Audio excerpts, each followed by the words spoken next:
Hi, good evening. So we'll just begin with the lecture today.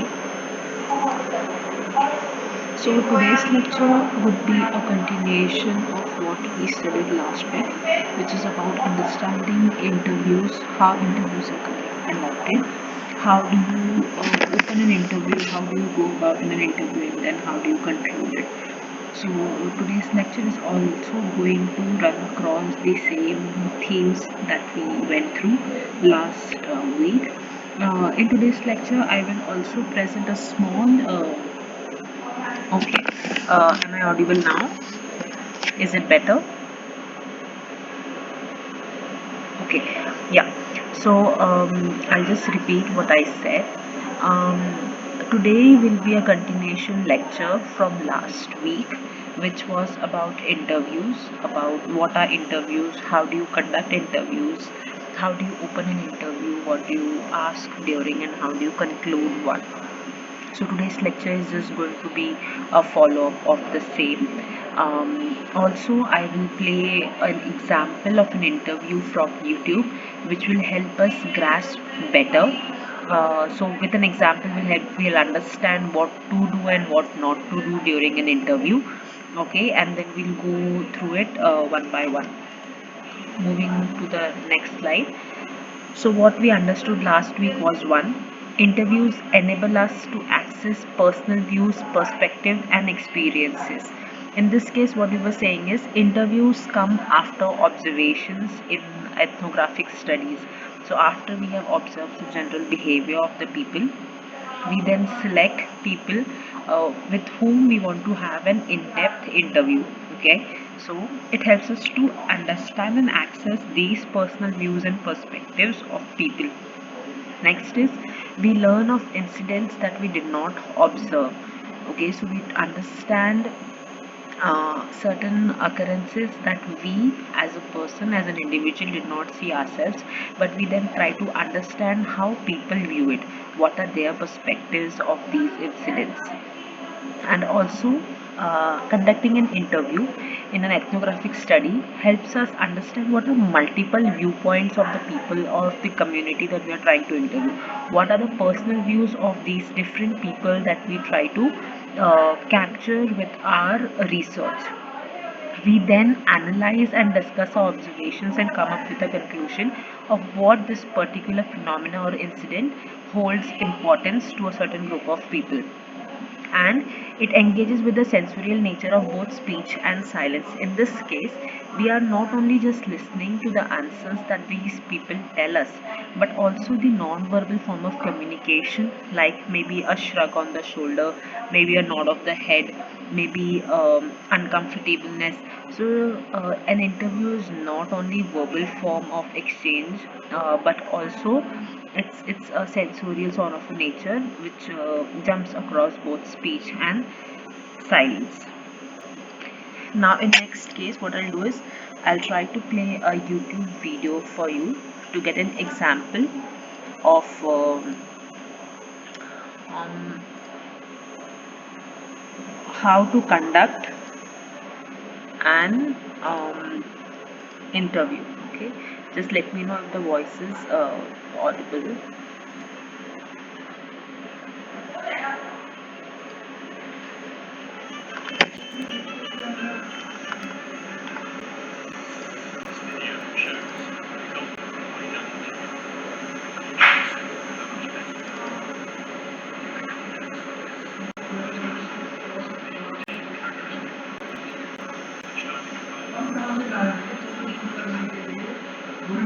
I believe the video isn't playing. Okay.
So I will just intervene here and try to go through these pointers that are mentioned here, which we also discussed in the last class, and this will be followed up by the example that we will see um, further in this video.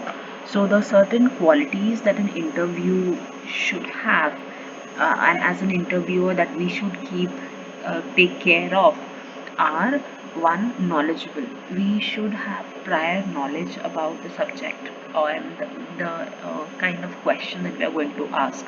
That's why when we said that for ethnographic study we need to have secondary research done. So this is where our knowledgeable aspect of an interview comes into place. We should also be sensitive about the structure of our questionnaire, which means that our questionnaire should not be leading from one place to the other. For example, you're asking a question, maybe a general question to them about their age, and then you ask something, a very critical question which is about your interview. No, but there should be a sequence to the kind of questions that you are asking. It should be clear. You should be gentle with the interviewee. You should be sensitive to the kind of topics that you are dealing with. Open and steering would mean that you should be flexible to the kind of answers that come your way. Okay, you should remember what the interviewee is saying, and based on their personal responses you should remember to steer your conversation based on that. Okay, and then is interpretative. You should have the capacity to interpret what your participant is trying to say. Moving ahead to the example of the interview.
Now let's see them again.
So the interview ends rather suddenly, without you still having done a practical talk.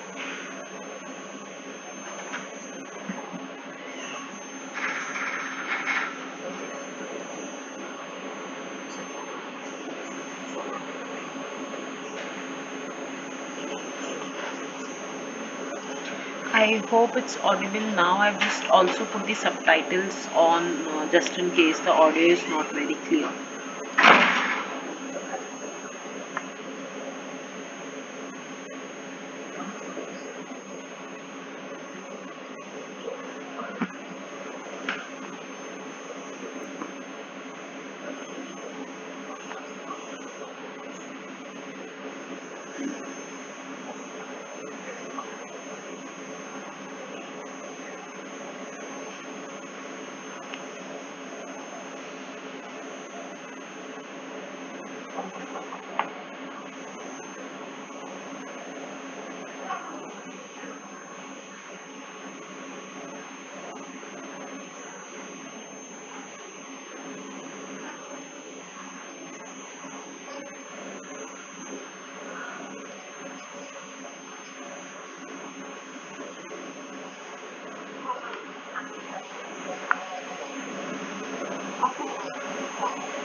particular, the subject story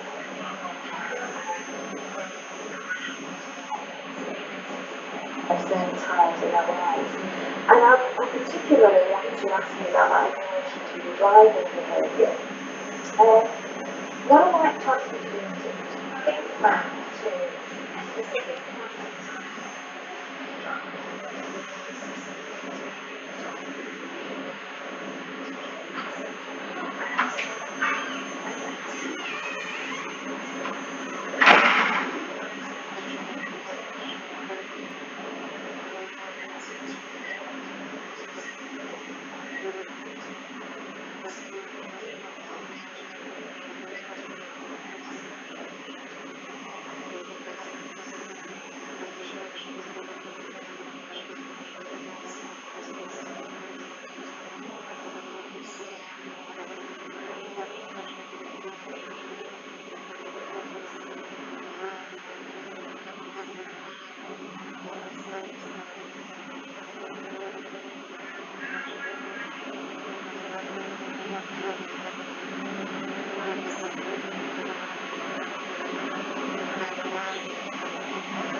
now. Perhaps that can have been the one out there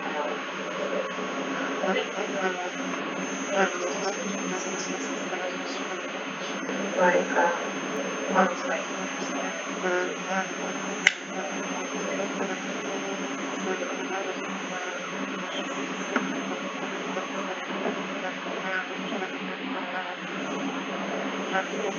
Understanding how things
Okay, so um, if we take example from this interview 1 and interview 2, we see a big difference of how the two interviews take place. Okay, we saw, I hope my screen is visible.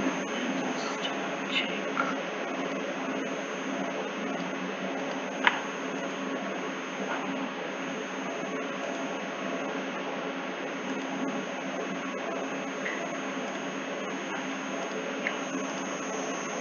Okay, so we saw the difference between interview 1 and interview 2.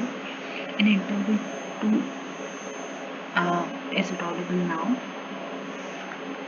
Hello? Am I loud enough?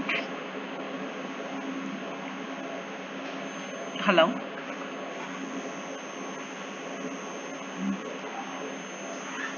Yeah, okay. So,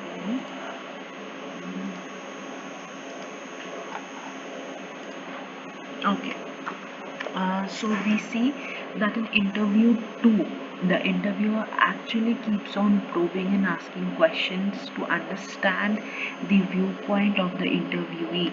So when the interviewee says, as compared to the interview 1, where the interviewer kind of asks multiple questions together at times, and the interviewee is actually confused of which one should answer or not, and ends up answering just one or two words.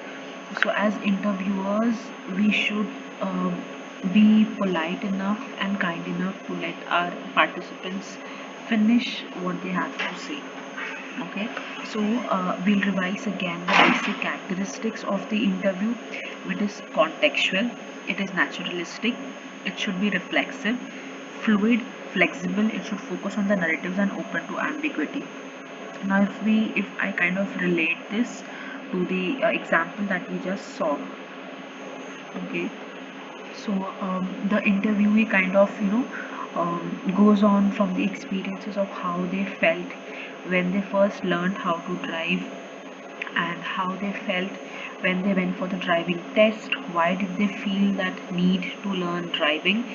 So the interview kind of goes across various different questions, but the interviewer is fluid and flexible to let the interviewee go across these different topics to understand their experience, their personal experience and experiences. Okay, they focus on the narratives, so it's based on the participants about the phenomena, which is about experiencing the phenomena of driving.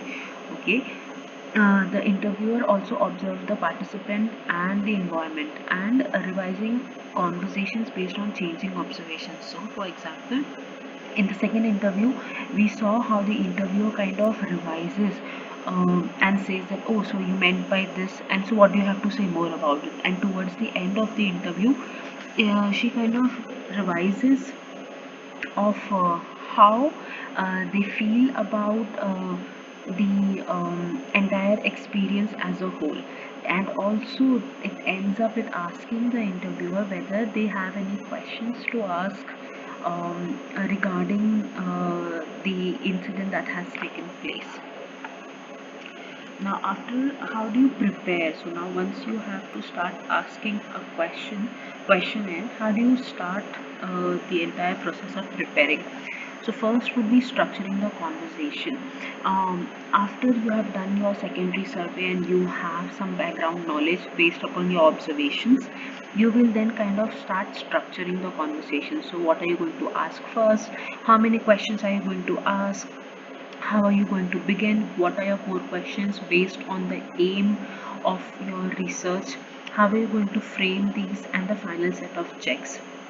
So these are the basic backgrounds to be kept into consideration. Your questionnaire should not be so long that take you bore the interviewee altogether. So you should really have a check of how many introduction questions should you have, how many core questions should you have, how many concluding questions should you have, how do you begin the interview? Are you going to abruptly begin the interview? For example, the one that we saw, where in the first interview that took place in the video, the interviewer directly asked about, okay, so hi, how long have you been driving, and so on and so forth, versus the second interviewer, where the interviewer first asks the participant to be comfortable. Then the participant is actually given a brief of what the research is all about. Okay, and then the participant is also made aware that he or she can refrain from answering the question at any point in time, and also given the flexibility of withdrawing from the interview if he or she feels so at any point in time. So when you are actually structuring the conversation, you should know how to begin, how many questions should be there. It should not be irrelevant questions, and it should not be very long. So ideally your interview can go about for say 40 minutes to an hour or so, and if you require more time, you can request the interviewee or the participant to sit down with you for another session if possible, or if not and he or she wishes to continue, you can continue in the same session. But you should always keep in mind that your interview should not go longer than say 1 hour or such. Okay. One of the most important thing while conducting an interview is procedural clarification and consent. Now, going back to the video that we saw, where the interviewer has to start off the interview by saying that, like I said in the earlier slide, of if the participant has some questions, has some clarifications to be made, and you should be asking, like, if it's okay for me to ask you certain questions, you should inform them at any point in time. If they want to withdraw, if they have any clarifications to be made, they can do so. So procedural clarification and consent becomes a very crucial part while you are doing interview in an ethnographic research. Next is, how do you frame your core questions? Like we saw, while preparing for the interview, you should have your beginning questions, then you should have your core questions. Now what do core questions mean? Core question means that the knowledge is about accessing the knowledge to the conversation that we are going to have, and it is going to be very specific about the participants experience. Okay. uh, so if I have to again take from the same video that we saw, so the generic question would be, maybe the interviewer asks everybody, so how many years have you been driving? Something like age and gender can also be a part of your basic introduction. But then your core question would be to understand the particular experience of that individual participant. Okay. And then these individual and collective experiences throughout the entire journey for the participant. Now again, when you're talking about these core questions, these are basically aimed at deepening the discussion. So and you can move across from one topic to the other. For example, as a personal experience, again for today's lecture I'll be deriving from the example that we saw in the video. So where the interviewer keeps on asking, um, uh, first, about how did the participant learn driving, what were her experiences while doing that. Next, they jump across to another topic of how do they how do they get the driver's license, how was their experience while getting the driver license, and also what does driving mean to this participant. So these different topics of experience while learning, experience while getting a license, and why was the participant trying to learn driving, and what did it mean to it. Okay, and also in certain cases you will see that the participant is allowed to introduce a topic. So in the first example where the interviewer just asks, okay, so driving was stressful to you, okay, and does not probe further to ask as in, so how was it stressful, why was it stressful? So that is how the problem arises. So we should have the flexibility to let our participants jump across one topic to the other, and they should be empowered to introduce new topics that they feel are relevant. Okay, so we should not be disregarding or ignoring these small details or small stories of experiences that come in from our participants. Okay, while framing the questions that we're going to ask, be it core questions or introduction questions, a few things that should be kept into consideration are mentioned here on these slides. One is the language. Language in the sense would mean whether the interviewee is comfortable with the language that you speak, with they speak, whether you should have a translator or an interpreter with you to convert or to translate.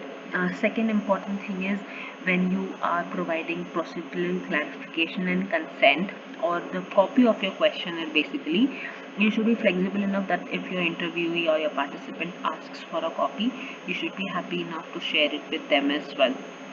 Okay, so your language of conducting the interview should be bilingual or whatever the participant is comfortable with.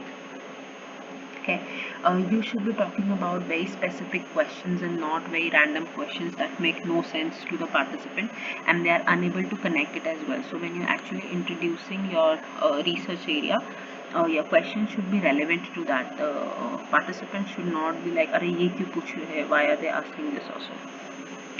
Close and open-ended question.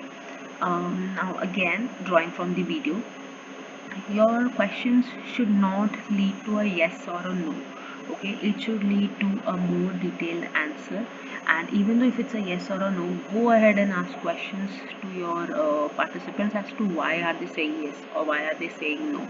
Okay, next is leading questions. When you are framing a questionnaire, you should avoid making leading questions. Okay, that means you should stop inducing certain ideas on the participant. For example, when the interviewer asked, "Oh, so driving is stressful to you?" That means they're already putting these words in the mouth of the interview. So, all that the interview can say that yes, it is stressful or no, it is not stressful. You should leave it open to the interviewee, and ask questions like, "So, how is driving to you?" Let your participant come up with the answer saying that, oh, it's fun, it's stressful, it's difficult, it's nerve-wracking. Okay, so you should not ask leading questions when you're actually framing them. Also, when you're framing questions on sensitive topics, for example, if you're talking to maybe say rape victims or LGBTQ plus community or any other sensitive topics of somebody who's gone through an accident, through a disaster or anything like that, you should be very sensitive of how you actually frame questions to address these topics. Okay, next is to provide help to you and your participants. You can use objects or visual aids. For example, if you have to ask a question uh, in which suppose you saw an activity taking place during your observation, and then you have to ask in more detail to your participant, you should not be imaginarily pointing at certain things. अरे वो उस दिन मैंने वैसे देखा था, वो वैसे कर रहे थे, so what is that about? No, instead you can either take a visual aid, in the sense you can have a photograph in hand and then you can refer it to your participant asking like, can you just tell me what this is or why this is done? Okay, so you can use objects and visual aids uh, as your helping support for your questions. Next is transitioning across topic. Like we saw, you should give flexibility to your participant to jump across topics which they feel are relevant and come up with sharing experiences of their own. Next is so once you have frame the questions. Another thing that you should keep into consideration is you should respect the time limit or the time frame that you have actually said. You can actually start off your interview by framing a preset saying that hi, I'm so and so, I'm going to take about 30 minutes of your time, 40 minutes of your time, 10 minutes of your time as such, and please make sure that you are well within the time limit. Okay, again, important thing, fluid conversations. Avoid being abrupt. Stop going from one end of the topic to entirely something else, and keep on jumping between topics. So there should actually be a sequence in which you're asking a question. Okay, you should not jump across different topics and confuse the participant in that manner. You should obviously make notes. You should pay attention to the participant, whether they are comfortable, whether they are at discomfort, whether they they just want a break, or they want to they are trying to avoid a particular topic. So you should pay attention to both verbal and non-verbal language that your participant displays. And lastly, you should always ensure their comfort. If they are not comfortable answering a particular aspect of your questionnaire, please make sure to respect that and move on to the next one. Okay, now if I have to talk about doing the interview, when after you have framed the questions, you've kept everything else into consideration, what are the things that you should keep in mind while you are actually doing the question? One, again, the beginning, the introduction. Okay, second is setting the pace. You should not be too rushed. You should be very, like, you cannot just directly jump into the core questionnaire that you have. You can go with general questions, basic questions which are about the social profile of the interviewee. You should keep a proper balance between the silence and your, like, you should give opportunity to your participant to speak more. You should not be the one who's kind of going ahead and sharing your experiences, because we are here to understand about the participant. Okay, responding to the participant becomes very important, and that is where we have to remember and pay attention to what the participant is actually saying. Now, because ethnographic kind of interviews are based on personal experiences of our participants, each of them might come up with different stories or different experiences. Now, to provide further probing questions, you should pay attention to what these people are saying and then ask further questions to delve into more details about a particular event. Okay, avoid digression. That means you should avoid getting into conflict, or you should be more comfortable with the participant based on you should not be biased from where you come from, be it social, cultural biases or economical biases that we as researchers might have as outsiders. Okay, so we should always welcome to the thoughts and opinions that these participants have about the incidents. And again, it should be smooth transitioning or flexibility across topic, and you should close the interview by thanking them for their time, and maybe also concluding what they have been trying to say. That means to actually encapture of what you have gathered, so it's actually a good revision for you as well in case you have missed anything. Further, you can close the interview by telling the participants whether they have any questions to ask, or if they want to add something more that you might have missed in your interview.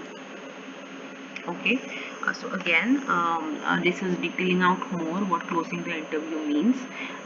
You should switch to simpler topics, and after your core questions, you should end on a more comfortable note. You should thank them for their time, and if they have any questions about your research, or if they have any questions कि अच्छा आपने ये क्यों पूछा था, you should be clarifying that as well. And also if they have any questions कि आप मेरा नाम तो नहीं डालोगे, फोटो तो नहीं डालोगे, or I don't want this to happen, that to happen, so you should clarify the concerns of privacy and also the concerns of where this data is going to be used. It's an academic data, if it's not, it's on a research based or whatever. So it should be a comfortable conversation on both sides. Okay, so now if I really have to sum up what interview means in an ethnographic study, so I would just like to make these certain pointers. One, When you're conducting an interview, make sure that your introduction is sorted. Now, what does introduction mean? That it should have the aim and intent of why this interview is actually taking place. Okay, that means that your introduction will actually establish about what you want to know from the interviewee. Okay, what do you want to know from your participants? Okay, and what this also does is it kind of empowers your participant to understand what they are going to be a part of and how they can contribute. So introduction actually becomes a very important part of any interview. Do not directly jump into the interview and start asking questions. Oh, hello, I have to ask you something and all.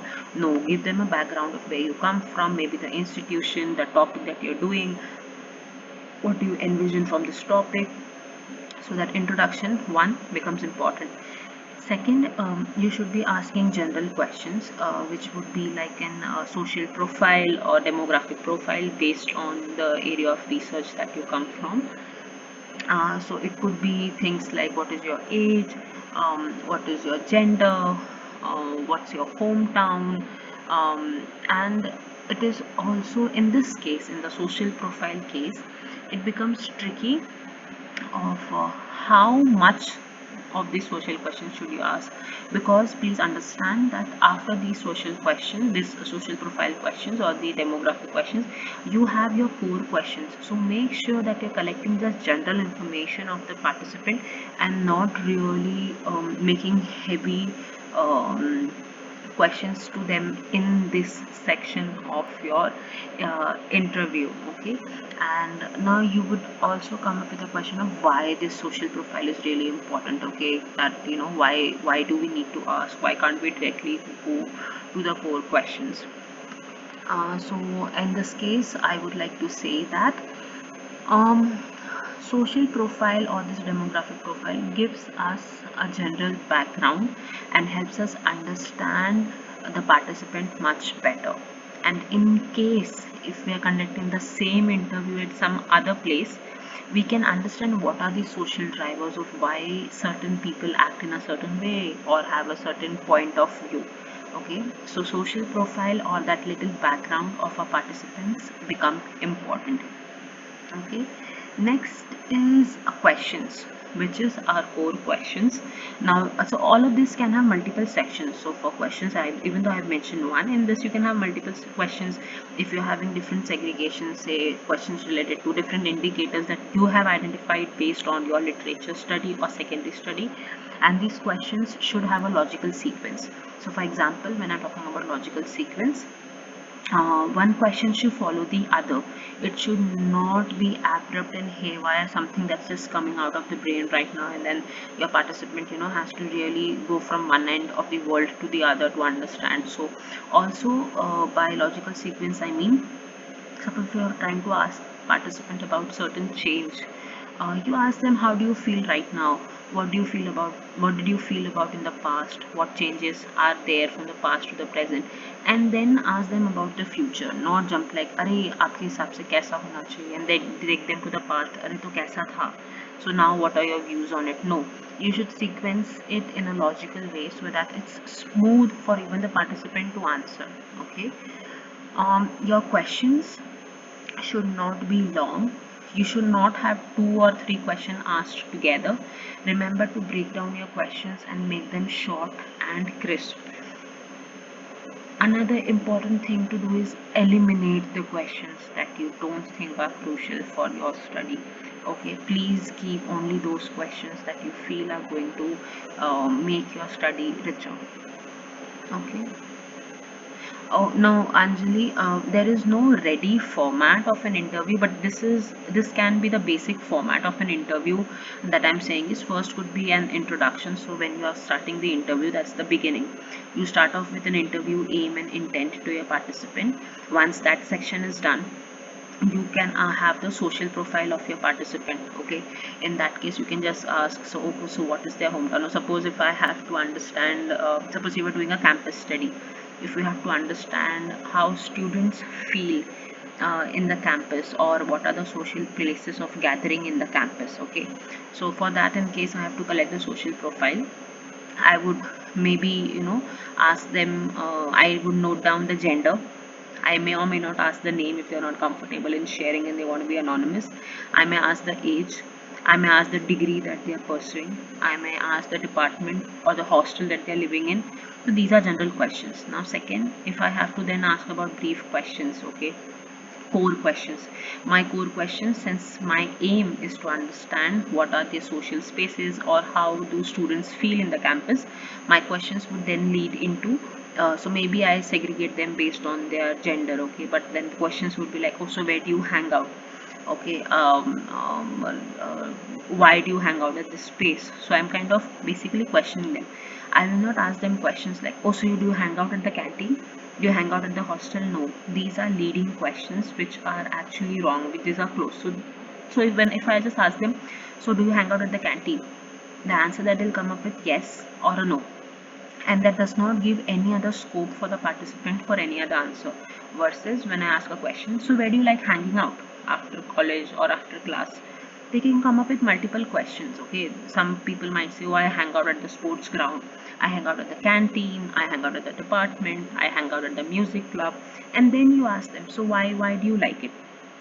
Okay, so this is also, from what I understand, an interview can have these four sections, and then further, based on your study or your research and the kind of participants you have, you can actually detail out the questions based on the aim of your research. But this can be the main format of your questionnaire.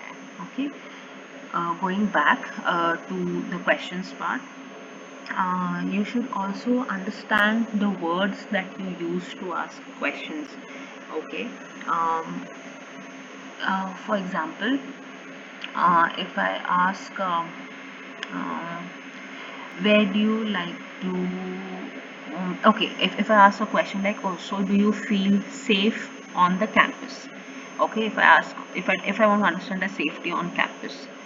Now, safety has different meaning for different people who come from different backgrounds. For some, for women, safety would be maybe safety from eve teasing, safety from men, that kind of safety. For old people, safety would be safety from vehicles, fast traffic, or something like that. So, when you are actually asking your participants a particular question, do not go with a preconceived notion or the bias that you have as a researcher. Okay, try to understand what does the word safety mean to them. Okay, and then probe into the question. Okay, so do you think is the campus safe in that sense? But first try to understand their definition or their understanding or the place that the participant comes from, because this interview is about the participant. The interview is not about us as researchers or our biases. Okay, so you should first try to understand their definitions of certain words or terminologies or jargons that we use as so-called experts. Okay, um, also, that's so again reiterating, you should always put the participant at the center of the interview. Okay, you should always be asking, so what does it mean to you? What do you understand by that? What's your perspective on that? Okay, probe them to answer more and detail out more, and ask them questions like, oh, so why do you say something like that? Why not something like that? These are all follow-up questions based on the conversation that you are having with the participant. Okay, um, and lastly, remember to conclude your interview by thanking them for their time and also overviewing of what they have said. So it's kind of making a gist, like a moderator, like, oh, this is what you said. Okay, and we all know that interviews are basically to understand how people feel or how people perceive. So our people and participants should actually be the center of our interviews. Okay, and not the other way around. Yeah, so that's it, and relating it back to what ethnographic data is. So what this helps us, the interviews actually give us the layers and the complex description of different people that they have. So it's not an objective and authoritative telling of one person, but it is actually an understanding of what different people feel about a particular topic or the research that you're trying to conduct. And it helps us understand a nuanced or a maybe a very filtered way of certain phenomena or incident that we are observing, okay, and it represents the multiple perspective. So bringing out from the example of safety again, to this slide that we're trying to understand is, we could come across with safety in terms of maybe there are no street lights, so I feel it is dark, versus a safety in terms of as female or as old people. So we can have these different narratives or different multiple perspectives of different people, and it'll give us an overall understanding. Oh, this is the point that we should address to first, and it's not one point of view or a dictative kind of a perspective, but it's a kind of a overall view of what everybody has to say about a certain term called safety in this sense. Okay. Again, bringing it back, um, it gives us the understanding of what we see as an observable behavior versus what is the meaning, so which is the imponderabilia, which is how physical environment or how things that we see in our daily lives, um, which are observed, derive its meaning from unobservable things such as social structure or certain beliefs, certain modes of conduct in the society, certain values that we have, certain relationships and customs. So again, with the help of interviews in ethnographic study, we can understand these personal experiences between the observable and the inobservable. Yeah. So that's it from my end today. If you guys have any questions or doubts, please feel free to ask. And Anjali, I think I've already answered your question about if there is there a ready format for an interview. If there are any further questions, please feel free to ask. Yeah, okay. Minu, Jose, if you have any questions. Yeah, okay. So in that case, what I'll do is I'll also share the link of the video that I showed in class today, based on which the lecture was actually kind of became an example or easier to explain. And if you want to use it for your further references, so I've just shared it in the chat. Um, yep, so that's it for today. Thank you for joining in. Yeah, can you say something about 26th, about next week? Yeah, the class would be at the same time, and it would be kind of, yes, next week. Yeah, yeah, the class would happen in the same time. Okay. Can you elaborate more? I think it's something that I am unaware of. Can you please write in detail? Yeah, tell me. Hi. Okay.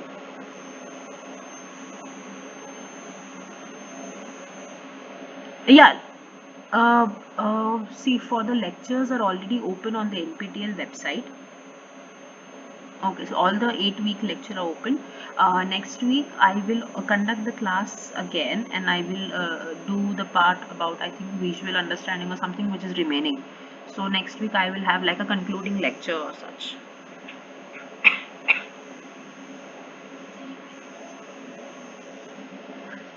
नहीं नहीं, actually वो हमें ऐसे ना, हम एक हफ्ते आगे चल रहे हैं, सो वो बाद में नेक्स्ट वीक होगा.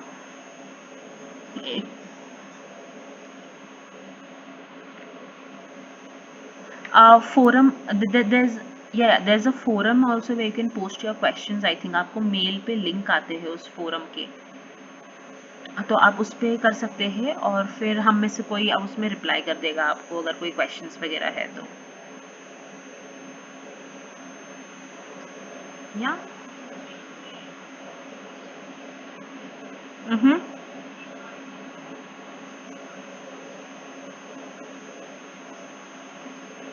हम्म. ओके. हाँ, क्वेश्चन का लैंग्वेज जो होता है, हाँ हाँ हाँ हाँ.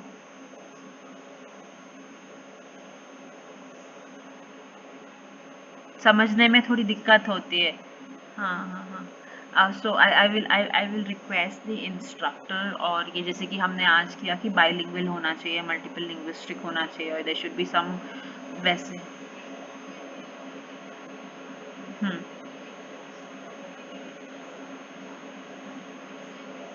हम्म हम्म। हाँ हाँ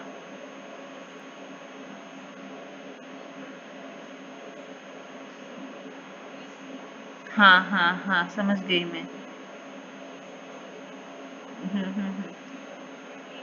कळलं मला ते, हो.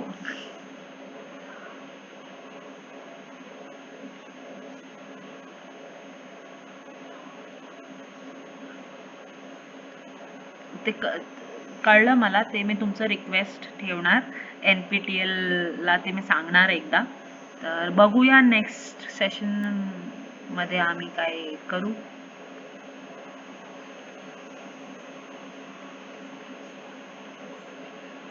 हो, कळलं मला ते, पण असं आम्ही 1 वीकमध्ये काही नवीन इंट्रोड्यूस नाही करू शकत. May be next time based on your like suggestion, आम्ही नेक्स्ट टाइम हे कन्सिडरेशनमध्ये घेऊ.